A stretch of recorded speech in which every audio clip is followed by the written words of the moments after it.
La parole est à Gérald Briand. On y va, on va essayer d'accélérer un peu.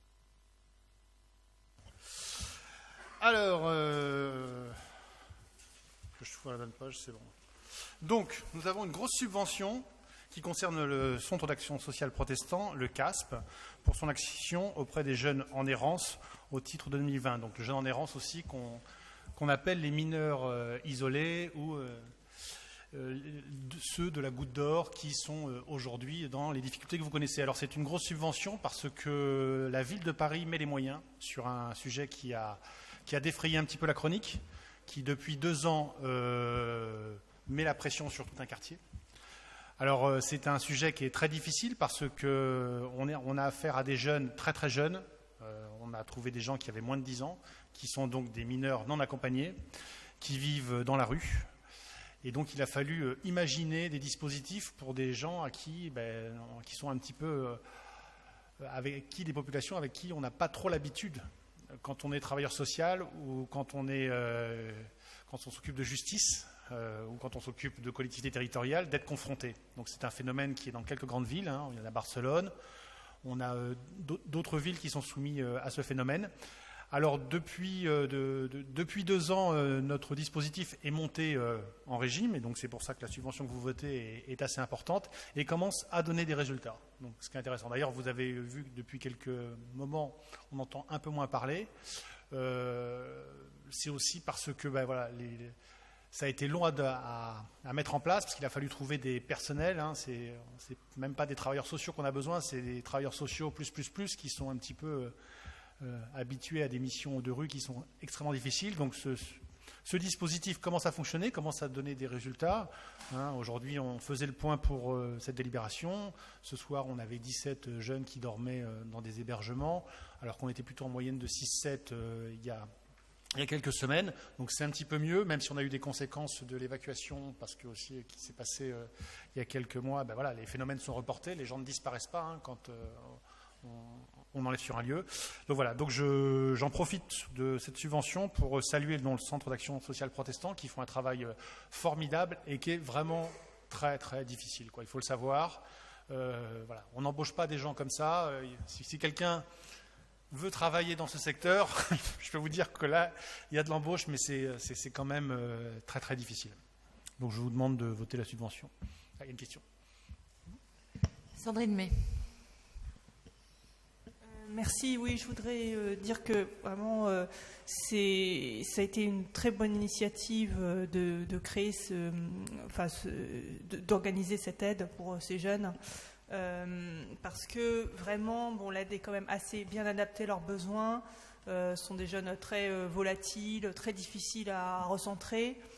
Moi, ce sur quoi je voudrais insister, c'est que dernièrement, le CASP a fait un effort, à l'appel de Gérald et puis d'autres élus, pour rencontrer davantage les riverains. Rencontrer toutes les associations, etc. Parce que peut-être qu'il y avait un certain malentendu sur les missions exactes du CASP, puisque peut-être certains habitants attendaient plus ou attendaient mieux. Or, quand même, c'était important que ce dialogue s'instaure. Moi, je voudrais souligner aussi que l'action du CASP, c'est pas du tout une action de police, et que on ne peut pas demander à cette structure l'impossible. On ne peut pas leur demander ce que la police de proximité n'est plus ou n'est pas en mesure de faire. Et donc, je trouve vraiment dommage. Oui, alors Daniel Desbaillants me souffle qu'il n'y en a plus. Effectivement, je trouve vraiment dommage que parfois on se retrouve dans des impasses où le CASP en fait ne peut pas intervenir parce que les situations sont trop violentes, mais où la police n'est pas non plus, n'est pas présente alors que ce serait de son ressort. Donc voilà, je voudrais vraiment insister sur ce travail important du CASP et dire qu'ils ont fait cet effort de retrouver le chemin des riverains, de retrouver aussi le chemin d'être plus visible dans l'espace public, parce que c'est vrai que c'est important qu'ils puissent représenter un repère, non seulement pour les jeunes dans l'espace, mais aussi pour les habitants.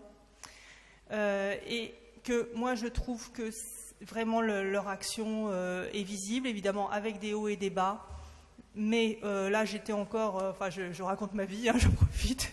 J'étais encore dimanche, donc juste devant la laverie, là, rue de Gessin. Et quand même, la situation était améliorée, bon, voilà. Et donc, je suis ressortie du petit bar où j'étais, voilà, en me sentant relativement en sécurité. Donc, je sais que c'est facile à dire, etc. Parce que il y a quand même des moments où on se sent pas bien du tout. Mais vraiment, je trouve qu'on peut pas négliger. Enfin voilà, ce travail, la ville a osé le faire, on l'a fait. Moi, je trouve que c'est vraiment important et qu'aujourd'hui, on pourrait pas dire oui, on n'a plus besoin du CASP. C'est à la police de tout faire. Moi, je crois pas. Je crois que le CASP a vraiment prouvé son importance sociale pour ces jeunes et son importance pour une certaine pacification dans le quartier. Voilà, je vous remercie. Y a-t-il d'autres demandes de prise de parole sur le stand d'Action sociale protestant? Non. Juste un mot pour dire qu'effectivement, on va complètement dans le sens de ce qui a été dit et par Gérald et par Sandrine pour saluer le travail de cette structure. Pour dire aussi que la recherche de solutions ne s'arrête pas, y compris au niveau parisien, au niveau diplomatique, avec le Maroc notamment, parce que s'occuper de ces jeunes mineurs, une fois qu'ils sont ici, c'est une chose. Trouver des solutions pour éviter que la solution perdure, c'est tout aussi indispensable. Je mets la subvention aux voix. Je propose la subvention aux voix. Qui est pour? Qui est contre? Qui s'abstient? NPPV. Elle est adoptée.